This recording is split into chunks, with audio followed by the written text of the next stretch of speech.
आप याद करें, हमने आपको इंट्रोडक्शन जब हमारी क्लास फर्स्ट थी तो उसमें हमने आपको डिस्कस किया था कि what is the main steps of data analysis. तो डेटा एनालिसिस का जो मेन स्टेप्स था उसमें सबसे पहले क्या था बताना। What is the main steps of data analysis? सबसे पहले क्या था? Step one. What is the step one?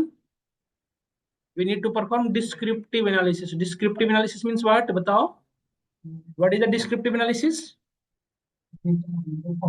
We just gather the data from different different location. देखो, डेटा एनालिसिस में जब तक डेटा नहीं होगा तो क्या हम कुछ कर सकते हैं? Without data we do nothing, yes और नो? तो all of first we need to gather the data from different different location. सबसे पहले हमें क्या करना पड़ेगा? डेटा को गैदर करना पड़ेगा। तो डेटा को गैदर करने के अभी तक आप कितने तरीके देख रखे हो? मल्टीपल वे देख रखे हो। आप एक्सेल भी पढ़ रखे हो, एक्सेल के थ्रू भी किसी भी लोकेशन से डेटा को एक्सेस करने में बताया था, एपीआई के थ्रू, याद करिए। पाइथन के थ्रू हमने क्या है देखा? पांडाज को यूज करके आप लाइब्रेरी डेटा खुद से भी क्रिएट कर सकते हो, किसी अनदर डेटा को रीड भी कर सकते थे। जैसे आप आइरिस, केसी हाउस वगैरह डेटा को रीड कर पाते थे नहीं? तो ये सारी लाइब्रेरी है जिसके थ्रू हम डेटा को गैदर कर सकते हैं। अब डेटा को गैदर करने के बाद फिर नेक्स्ट स्टेप क्या है? Step two. What we need to perform? Step two में क्या परफॉर्म करने की नीड है? We need to perform diagnosis analysis. Diagnosis analysis, diagnosis analysis क्या होता है? Data cleaning. What is diagnosis analysis? इसे आप डेटा क्लीनिंग भी कर सकते हो। Someone saying that data pre processing भी इसको लोग कुछ कहते हैं। डेटा प्री प्रोसेसिंग, तो all these are similar word सारे के सारे। तो डेटा को डायग्नोसिस करने का मतलब क्या हुआ? जैसे आप लोग भी कर रहे थे, याद करो। आपके डेटा के अंदर मल्टीपल ब्लैंक वैल्यूज थे, मल्टीपल नल वैल्यूज थी, उसे डिलीट करना आपने देखा था, याद करो, यही था ना? तो data multiple blank values, multiple null values, जिसको आपने डिलीट कर रहे थे, फिल कर रहे थे, यस और नो? अब अपने डेटा के अंदर आउटलायर चेक कर रहे थे। तो यही सारे डेटा को डायग्नोसिस करने के लिए हमें नीड पड़ती है किसकी? स्टैटिस्टिक्स की। तो वही हम पढ़ने वाले हैं। स्टैट्स क्या हुआ? कॉन्सेप्ट जिसके थ्रू डेटा को डायग्नोसिस करना आप सीखोगे। बट स्टैटिस्टिक एक्चुअली मैथमेटिक्स है, जिसे इंप्लीमेंट करने के लिए अपनी डेटा पे, क्योंकि मैथ को मैनुअली आप नहीं इंप्लीमेंट कर पाओगे ना। जैसे हमारे पास सपोज करो एज एक कॉलम होता, इस पूरे कॉलम का मीन कैलकुलेट करना, तो क्या मैनुअली कर पाते थे आप? नहीं ना।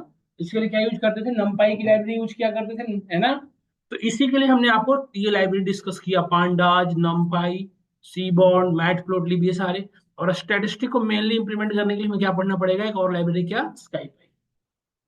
तो ये 5 लाइब्रेरी है जो डेटा एनालिसिस में फ्रीक्वेंटली यूज होते हैं, ठीक है? तो अभी जो मैं स्टार्ट करने वाला हूँ that one is the statistics. तो स्टैटिस्टिक को अपने डेटा पे इंप्लीमेंट करने के लिए हमने ये लाइब्रेरी पढ़ा था, ठीक है? क्लियर हो रहा है हमारी मोटो क्या है, मेन मोटो क्या है? अब स्टेप थर्ड में हम क्या परफॉर्म करेंगे? Prescriptive analysis. जब हम ये कर लेंगे तब हम उसकी बात करेंगे, ठीक है?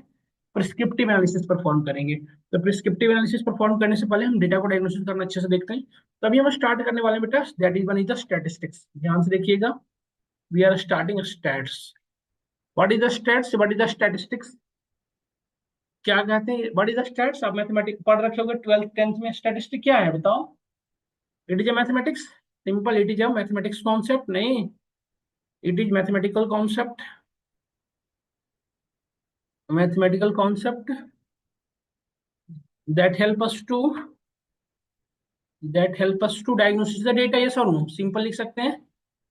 yes or that help us to diagnose the data, क्या ये सिंपल वर्ड में लिख सकते हैं? Diagnosis the data. अब ये स्टैट्स के दो पार्ट होते हैं। There are mainly two types of stats. First one is the descriptive stats. Descriptive stats. Second one is the inferential stats. ये दो तरह के होते हैं, descriptive and inferential. So when we say that this is descriptive, when we say that this is inferential, descriptive and inferential के बीच में क्या difference है? नाम से पता चल रहा होगा डिस्क्रिप्टिव किसे कहते हैं, इन्फ्रेंशियल किसे कहते हैं। नाम से पता चल रहा है, यस और नो? नाम से ही पता चल रहा होगा कि डिस्क्रिप्टिव क्या होता है और इन्फ्रेंशियल क्या होता है। नाम से नहीं पता चल रहा है, बताओ। नाम से ही पता चल रहा है कि what is the descriptive, what is the descriptive. जरा स्टार्ट करते हैं step one.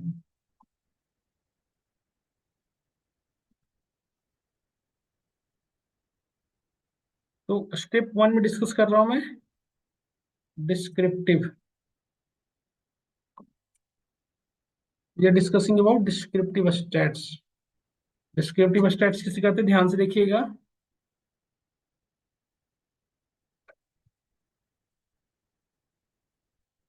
It is a statistical concept. It is a statistical concept concept,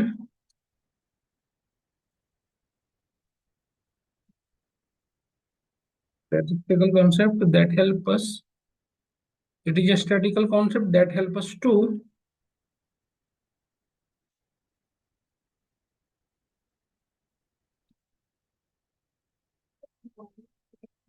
बेटा रिकॉर्डिंग हो रही है, आप पर देखनी है रिकॉर्डिंग।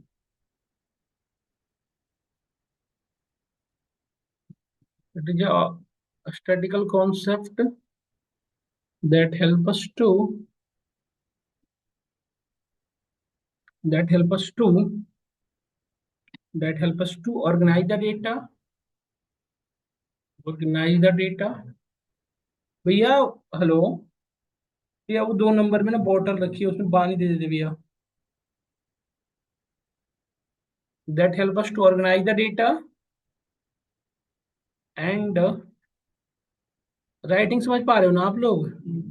समराइज द डेटा, वो थोड़ा ये ना राइटिंग बोर्ड की पैड की वजह से इशू हो रही है। बाकी राइटिंग इतनी ठीक खराब नहीं थी वैसे।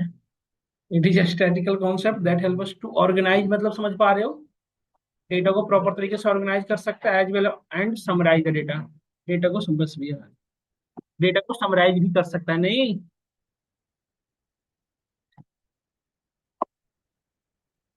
तो डिस्क्रिप्टिव का एक एग्जांपल दे सकते हो डेटा को प्रॉपर तरीके से ऑर्गेनाइज करना? जैसे सपोज ये डेटा आपका है, इस डेटा का हमने मीन कैलकुलेट किया, तो मीन के थ्रू हम ये फाइंड आउट कर सकते हैं ना कि जो न्यू डेटा आ रही है वो इधर होगी मीन से लेफ्ट या राइट, यस और नो?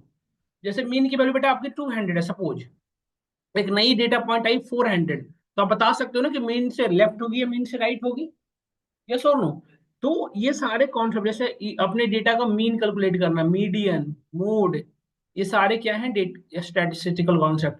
इन सबों को कहा जाता है सेंट्रल टेंडेंसी फाइंड आउट करने का अप्रोच। ये है सेंट्रल टेंडेंसी। ये जो डेटा है ना मिड पॉइंट, इसे कहा जाता है सेंट्रल टेंडेंसी। और सेंट्रल टेंडेंसी कैलकुलेट करने के कितने अप्रोच हैं? 3, मीन, मीडियन और, तो लिख लेना आप, this is the approach of central tendency. आप लिख क्यों नहीं रही हो कृतिका? अप्रोच, हाँ बेटा सभी यही इसी के पार्ट हैं। मोड भी अप्रोच ऑफ सेंट्रल टेंडेंसी। क्या तो क्या हो गया?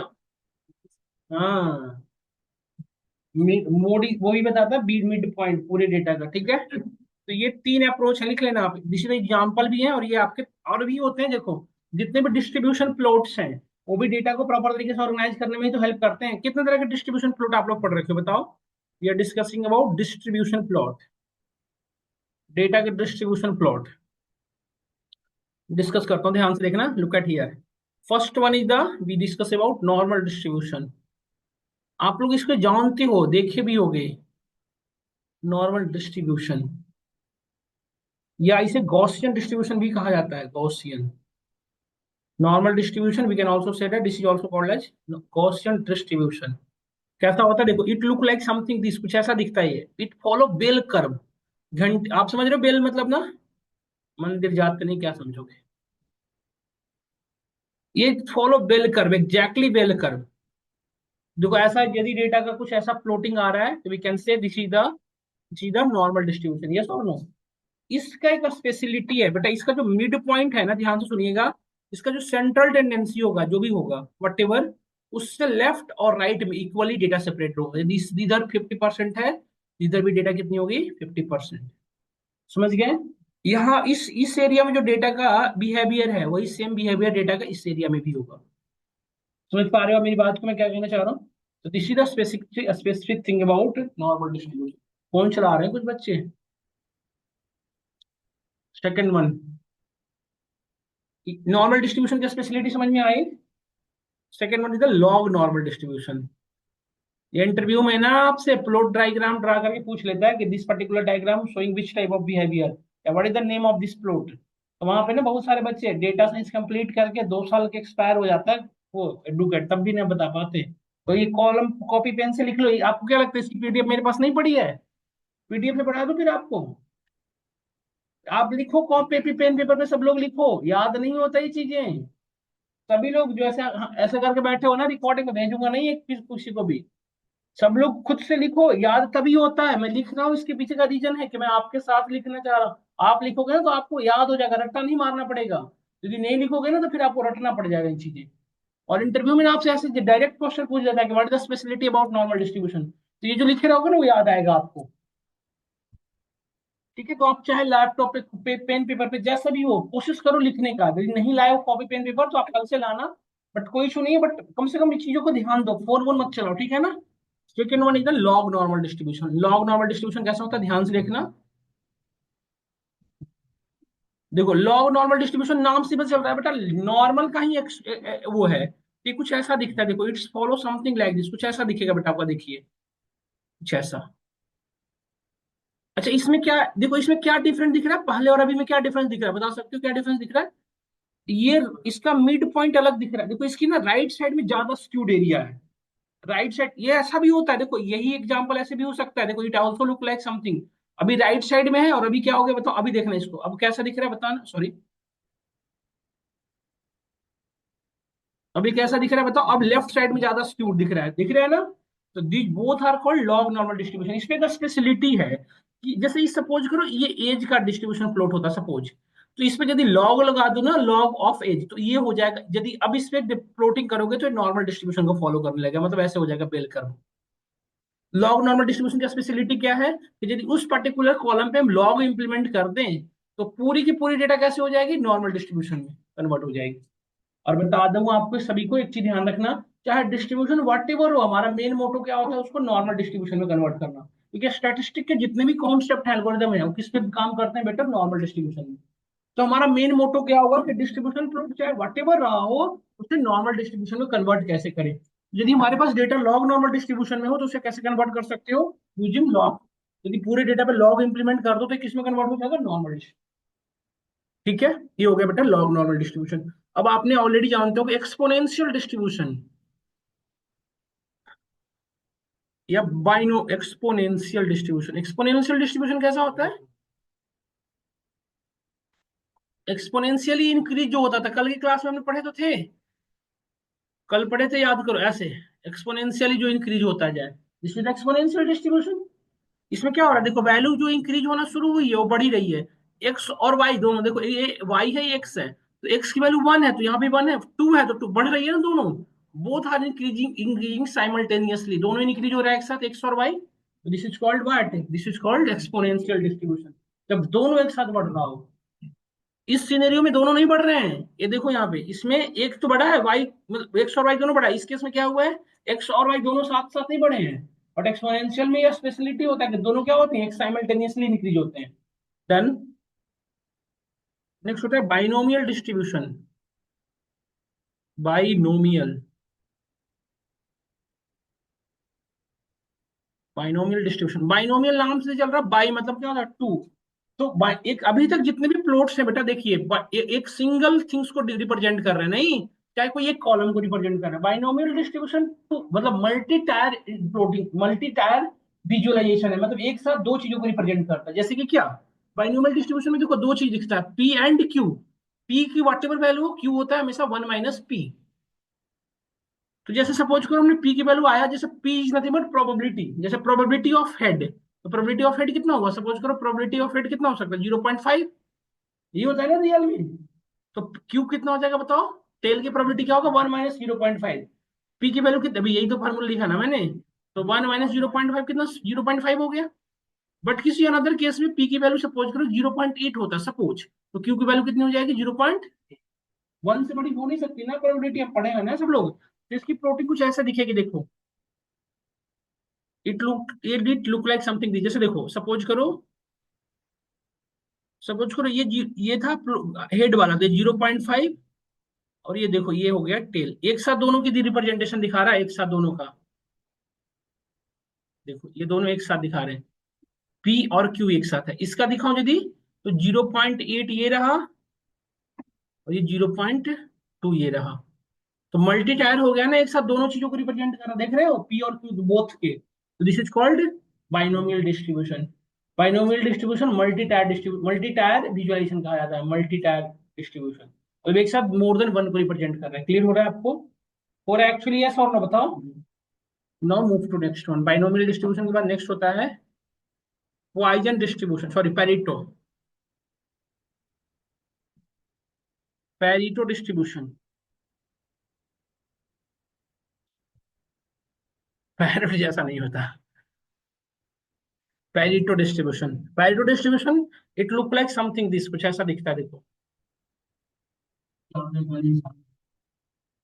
आप पढ़ोगे आप उसी का यूज। हाँ, सही कनेक्ट कर पा रहे हो धीरज, वेरी गुड बेटा, आपसे इतना उम्मीद नहीं था वैसे मुझे। वेरी गुड धीरज, वेरी गुड। ना ना बेटा, बोलना चाहिए। थोड़ा सा इन्वॉल्वमेंट बन, समझ रहे हो ना। ऐसे बच्चे बिल्कुल सीरियस हो रहे थे पढ़ने पे, इतना थोड़ी सीरियस होना है।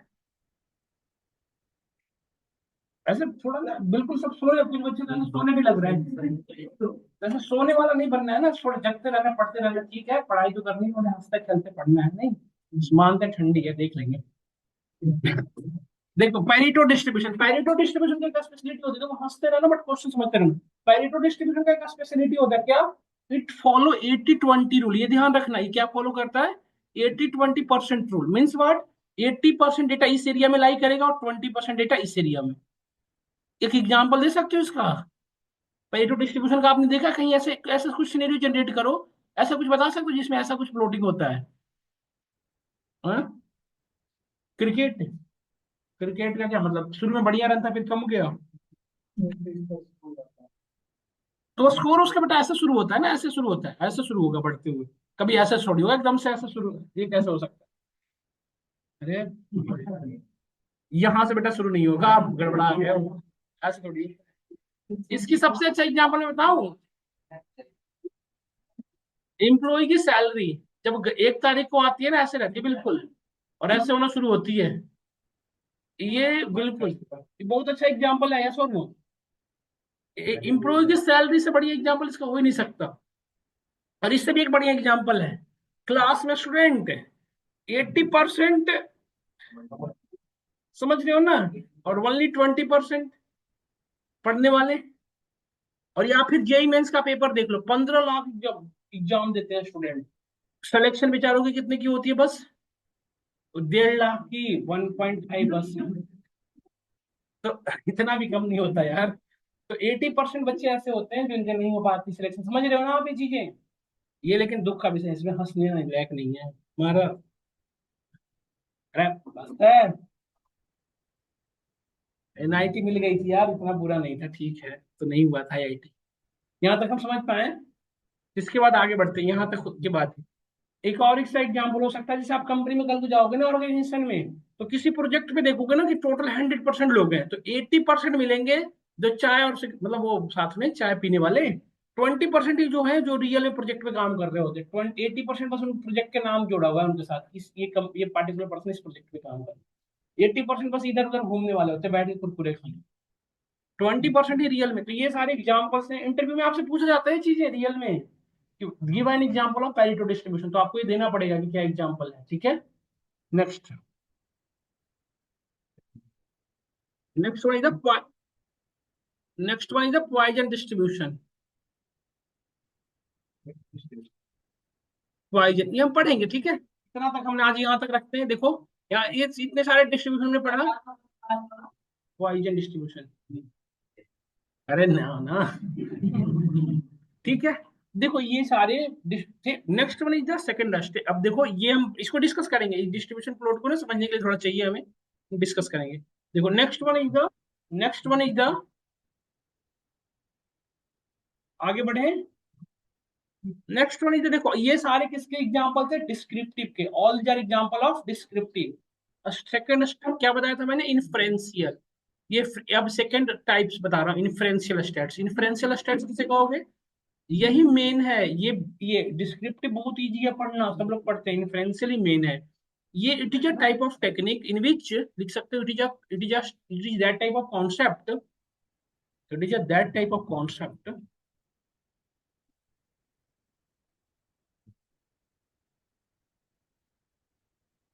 in which we pass all the data as a input and get a statistical value।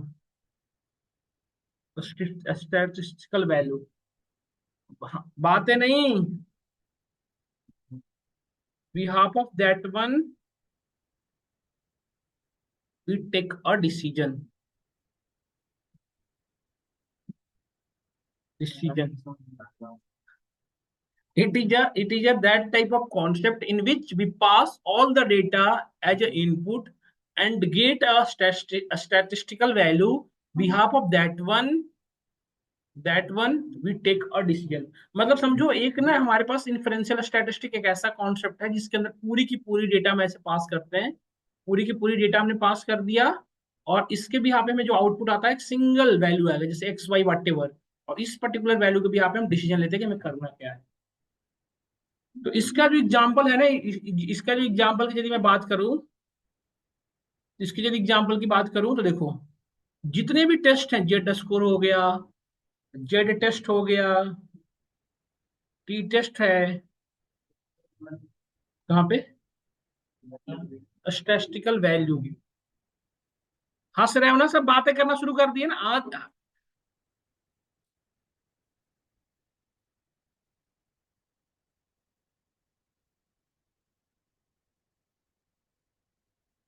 Data pass कर रही इसके अंदर ऐसे, इसमें सारे तरह की टेस्ट होती है, टेस्टिंग। डन, बढ़े आगे। डिफिनेशन नहीं लिखेगी, हंसने क्या बात है, हर बात में नहीं हंसा जाता। सुदेव आपको लिखने से कोई मतलब नहीं रहा। अच्छा, हाँ ठीक है। धीरज तुम इस भ्रम में मत रहना, तुम खुद से लिखना। चलो ठीक है।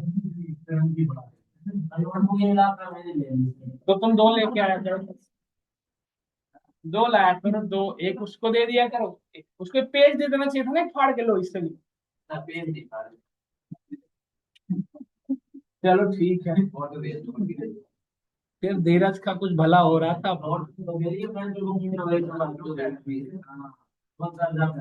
अच्छा, आगे बढ़े, हो गया सबका।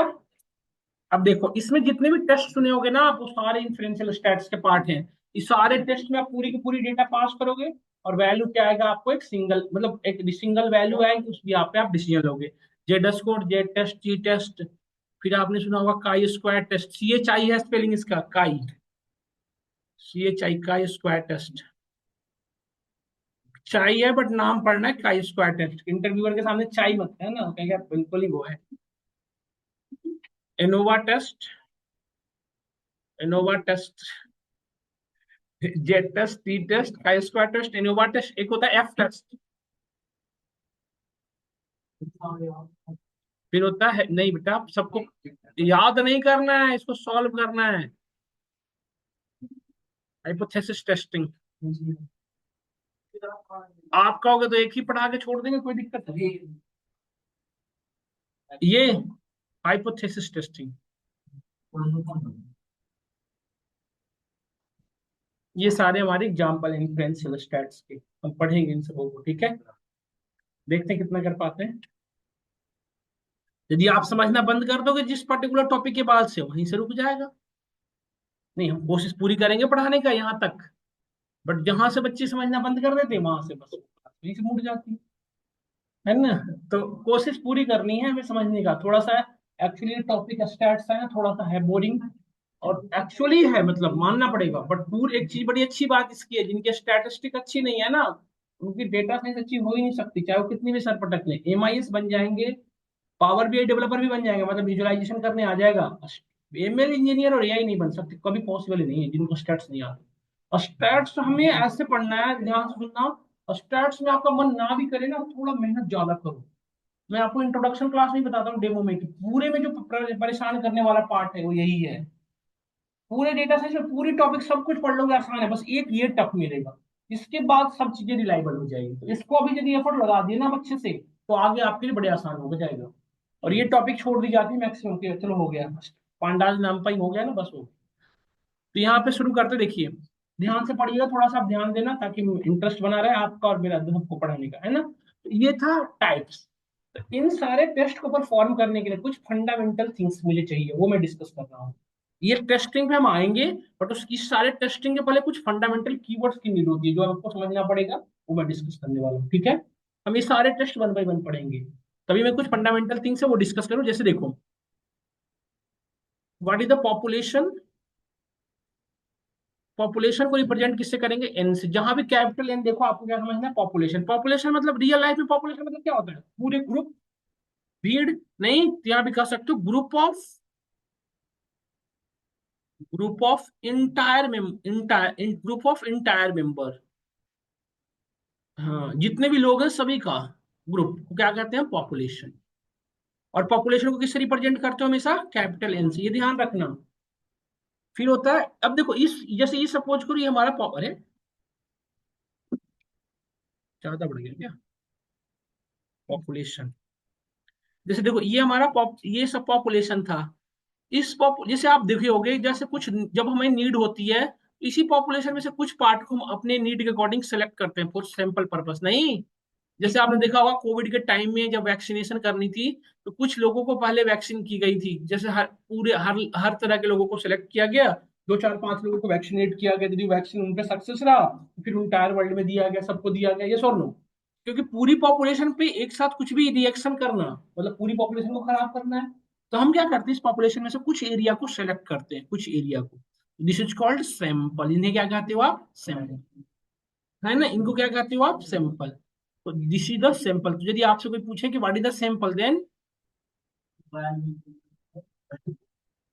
ये कॉन्सेप्ट में फोकस ना कर, ये वही फोकस कर रहा है। सैंपल को हमेशा किससे रिप्रेजेंट करोगे, स्मॉल एन से।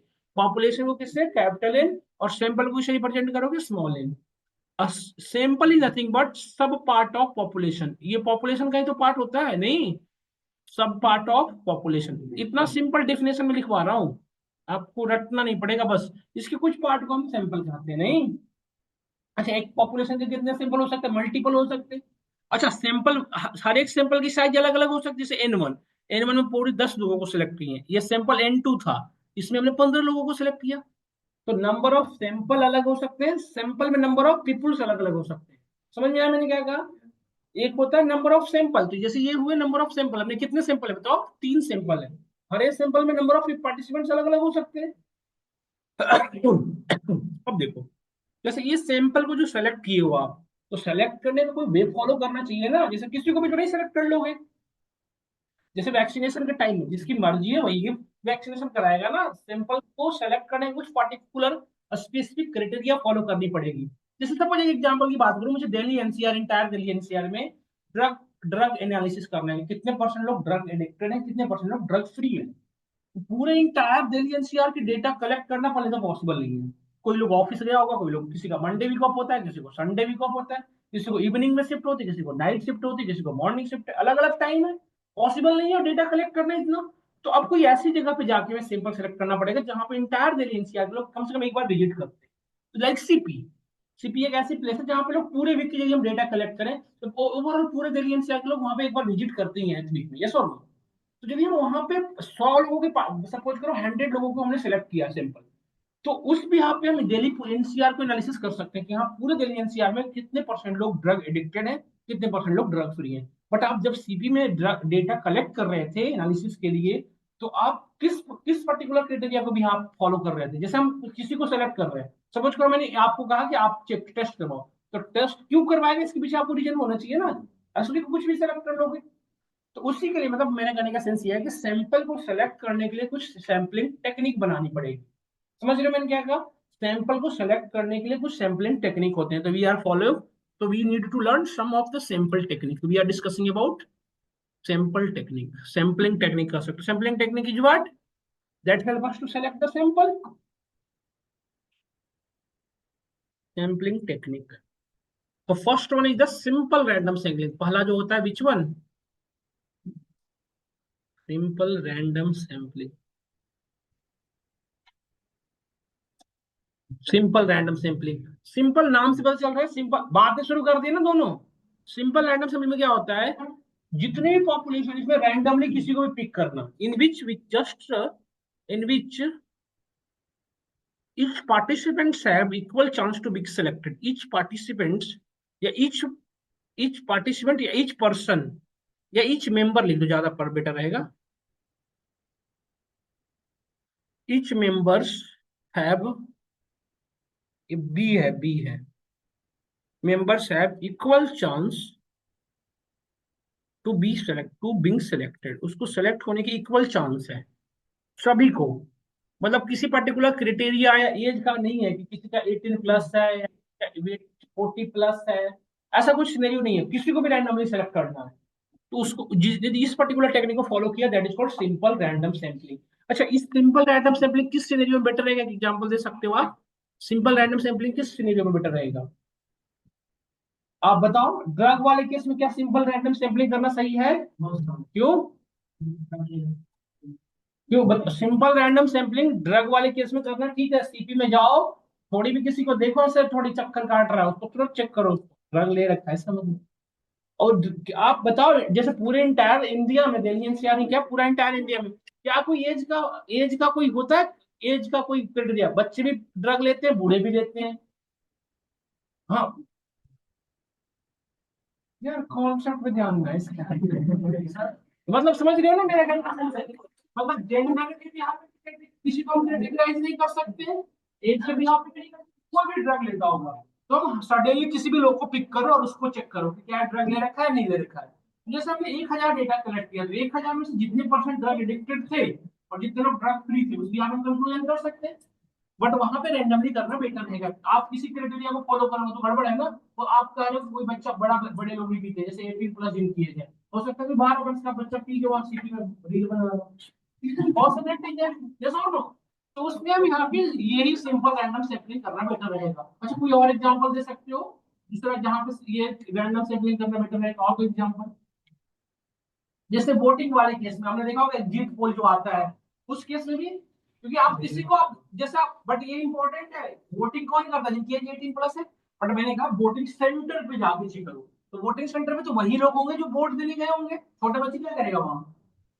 तो वोटिंग सेंटर में किसी भी रैंडमली पर्सन को सेलेक्ट करो, पूछो कि आप क्या जितने भी लोग जिस सपोज जिस पूरे 1000 लोग थे या 100 लोग थे, 100 में से 80 लोग कर रहे हैं यहाँ से बीजेपी आ रही है, 20 लोग कर रहे हैं ठीक है आप देखा जा सकती है, कांग्रेस का चांस है, तो उस भी आप एग्जिट पोल बता सकते हैं, यस और नो? तो ऐसे सिनेरियो में क्या करना बेटर रहेगा बताओ? Random sampling. मतलब बताओ,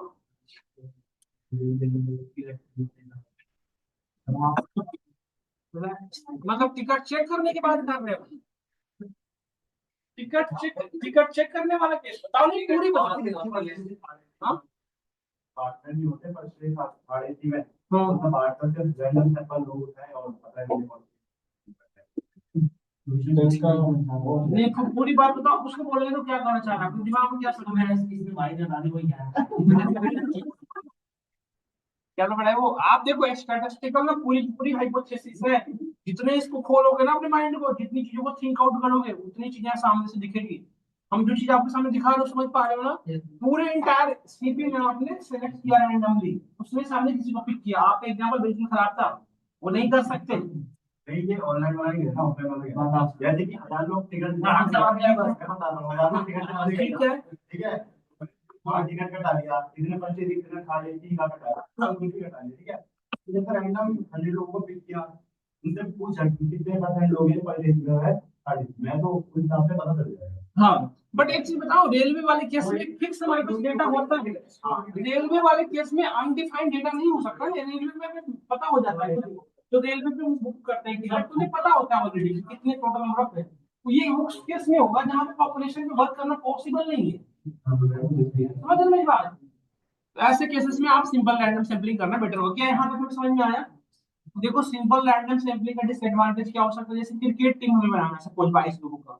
अब क्रिकेट टीम में आप किसी यहाँ पे आए क्लासरूम में, अब किसी भी बच्चों को 22 नंबर को स्टूडेंट को 22 नंबर को स्टूडेंट को आपने सिलेक्ट कर लिया, हो सकता है 22 में से 10 लोगों को फुटबॉल पसंद हो, यस और नो, कुछ लोगों को वॉलीबॉल पसंद हो, जिसमें से 5 ही बच्चा जिसको क्रिकेट अच्छे से खेलने आता हो सकता है कि कोई लोग डिजेबल हो, आंखों में दिक्कत हो, चश्मे वगैरह, या वटेवर रीजन हो सकता है, मतलब किसी पैरों से प्रॉब्लम डिजेबिलिटी हो सकती है किसी, आपने क्योंकि आपने किसी पर्टिकुलर कैटेगरी को तो फुलफिल ही नहीं किया, आपने कोई पर्टिकुलर बताया ही नहीं कि हमें उसे ही सेलेक्ट करना है जिसको क्रिकेट में इंटरेस्ट हो, किसी को भी आपने पिक करके चला गया, इसमें सिंपल रैंडम सैंपलिंग डिसएडवांटेज हो सकता है, नहीं हो सकता? इसी पर्टिकुलर प्रॉब्लम को सॉल्व करने के लिए we have another technique that is called stratified sampling. Next one is the stratified sampling. Stratified sampling, इस सबको कल हम प्रैक्टिकल करेंगे पाइथन से, मतलब pandas library sampling. Stratified sampling में क्या होता है, सो देखो पहले हम क्या करते हैं, पूरे इंटायर पॉपुलेशन को नॉन ओवरलैपिंग ग्रुप डिवाइड करते हैं, इन विच वी डिवाइडेड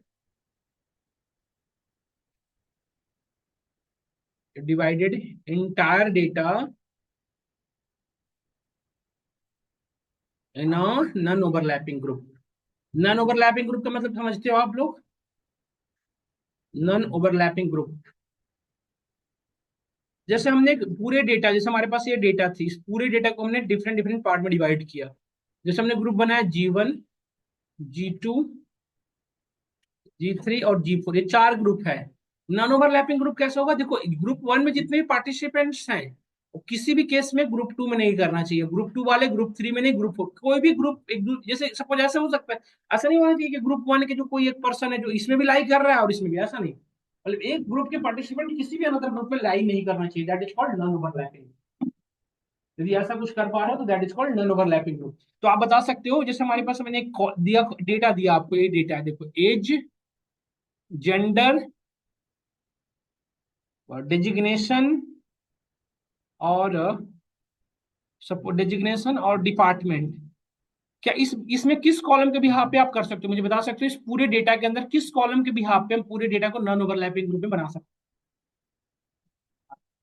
पूरे डेटा में किस बिहाफ पे नॉन ओवरलैपिंग डिपार्टमेंट बना सकते हैं, जैसे कोई आईटी में है, कोई ऑपरेशन में है और कोई एडमिन में है, कोई सपोज करो एचआर में है। क्या ऐसा नहीं हो सकता आईटी वाले कल को ऑपरेशन में स्विच कर दिए गए, ऑपरेशन वाले को आईटी में ला दिया गया, क्यों नहीं हो सकता? होता है, क्यों नहीं होता है? या पढ़ लिख लिए, डुकेट में अच्छे से पढ़ाई किया उन्होंने, डुकेट जैसी लाइक लाइक मतलब लाइक फ्यूचर ब्रांडिंग कंपनी जहाँ पे ट्रेनिंग प्रॉपर तरीके से दी जाती है, यहाँ पे आके अपने स्किल को अप किया और फिर अच्छी कंपनी में अच्छी प्रोफाइल पे लाइक का ज्वाइन, तो आपने किसी कंपनी में अच्छे से ज्वाइन कर लिया, दैट इज ऑल्सो पार्ट, है ना? तो ये इस भी यहाँ पे नहीं हो सकता, ये और नो। और कोई एग्जांपल बताओ, जेंडर की भी यहाँ पे पॉसिबल है, क्योंकि जैसे जेंडर में मेल फीमेल था, तो मेल वाले कभी भी किसी भी केस में फीमेल में नहीं लाई कर सकते और फीमेल वाले किसी भी केस में मेल में नहीं आ सकते, यस और नो? तो ये भी यहाँ पे हाँ, ठीक है, उससे नहीं मानते।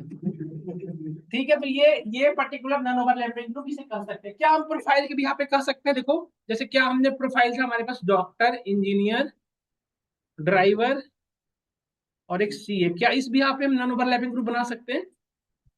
बताओ, डॉक्टर जो है वो डॉक्टर ही रहेगा हमेशा, कोई फिक्स है?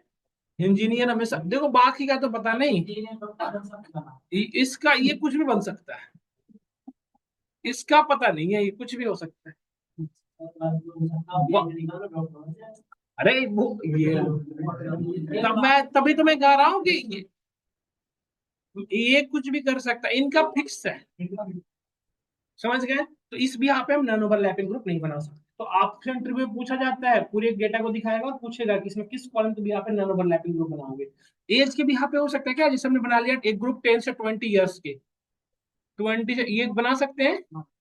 नहीं, जैसे जो 10 से 20 वाले में लाई कर रहे थे, कल उनकी एज 25 हो गई, इधर आने लग गए, इनकी डेटा यहाँ भी थी, यहाँ भी रह गई, बट जब यहाँ रह गई तो यहाँ से नहीं रही ना, फिर जब इसमें आई तो फिर यहाँ पे नहीं रह गई ना, एज ग्रुप के भी यहाँ पे पॉसिबल है, यदि इस तरीके से बात करें तो। अदरवाइज यदि डेटा यहाँ से आपने रिप्लेस नहीं कर रहे हो तो फिर दिक्कत। तो यदि आप ये सिनेरियो जो मैंने बताया उसके अकॉर्डिंग यदि बात करो तो फिर पॉसिबल है नहीं, ऐसा हो, डन और नॉट डन? तो ये स्ट्रेटिफाइड सैंपलिंग हुआ। Next one is the convenience sampling. Third one is the convenience sampling. Convenience sampling क्या होता है, जैसे सपोज हम कन्वीनियंस सैंपलिंग में क्या होता है, इसमें सेट ऑफ क्राइटेरिया फिक्स कर देते हैं, in which we fix the some set of criteria behalf of that one select the sample. इसमें कुछ क्राइटेरिया हम फिक्स कर देते हैं, जैसे कि क्या, जैसे we suppose we need to hire a data scientist, तो डेटा साइंटिस्ट को हायर करने के लिए हमने क्या किया, उसे पाइथन आनी चाहिए, पहली क्राइटेरिया है, सिक्वल आनी चाहिए, पावर बीआई तो आता ही होगा, एक्सेल में तो प्रोफिशिएंट होगा, मोंगोडीबी तो आता ही होगा, एमएल में तो एक्सपर्ट होगा और डीप लर्निंग में काम करता ही होगा। ये सारे आते हैं तब से डेटा साइंटिस्ट हायर करेंगे, ये सर लो। या तो ये, या फिर सपोज आपने देखा होगा क्या कि जैसे इंडियन नेवी की फॉर्म फिलअप करते हो, इंडियन नेवी, तो उसमें होता है ना कि 10th में आपका 70% प्लस होना चाहिए। नहीं, आपने देखा होगा कि 10th में आपका मार्क्स 70% प्लस होना चाहिए, और आपकी हाइट वगैरह वेट ये सब चीजें होती है ना, that is the part of convenience sampling. इसमें सैंपल सेलेक्ट करने के लिए कुछ फिक्स सेट ऑफ क्राइटेरिया रखते हैं। यदि ये क्राइटेरिया कोई फुलफिल कर रहा हो तो उसमें मैं सैंपल सेलेक्ट करता हूं। समझ रहे हो ना कन्वीनियंस सैंपलिंग का पार्ट। तो इसमें इस ये कहाँ पे यूजफुल है, जैसे गवर्नमेंट एग्जाम्स वगैरह हैं उसमें होता है ना एज इतना ही होना चाहिए, एज लिमिट। फिर आप यदि एग्जाम भी दिए तो उसमें भी होता है फिक्स सेट ऑफ, वो मेरिट लिस्ट बनती है, इतना के अंदर आ रहे हो तब आपको सेलेक्ट होगा। समझ रहे हो आप ये सारी चीजें। तो ये हमारी तरीके हैं, ये हमारा stratified sampling. Last one is the systematic sampling. देखो सिस्टमैटिक सैंपलिंग कैसा होता है उसको समझो। सिस्टमैटिक सैंपलिंग इसमें कुछ ऐसा वर्किंग फ्लो है, देखो इसमें देखो कन्वीनियंस सैंपलिंग और सिस्टमैटिक सिमिलर ही लगते हैं। इसमें एक फिक्स सिस्टम डिफाइन कर देते हो दैट फॉलो। जैसे कि हमने जैसे सपोज दैट एक बात कर, जैसे आप देखे होंगे इंडियन आर्मी की जब ज्वाइनिंग होती है, सॉरी इंडियन आर्मी की जब वैकेंसी आती है, तो आपने देखा होगा पहले वो ये देखते हैं कि आपकी हाइट जो है वो इसमें फुलफिल हो रही है। तो यदि आपने इस पर्टिकुलर एरिया में टच कर रहा है आपका तो आपको सेलेक्ट किया जाएगा नहीं। पहली सिलेक्शन यहीं से होती है। या फिर आपने सपोज किसी मूवी का रिव्यू लेना था, तो आप किसी सिनेमा हॉल के आगे खड़े हो गए और हर 10th इंडिविजुअल को आप सेलेक्ट कर रहे हो, पहले 0th को फिर 10th को फिर 20th को, ऐसे एक फिक्स सेट ऑफ सिस्टम है कि आप यही फॉलो कर रहे हो। अप्रोक्सीमेटली कन्वीनियंस जैसा ही है नहीं, बट स्टिल इसमें कह सकते हैं कि single type of system defined होता है, इसे फॉलो करना है, that is called systematic sampling. तो 4 तरह की सैंपलिंग टेक्निक है, ये हम कल की क्लास में से पढ़ेंगे। We follow tomorrow for this one.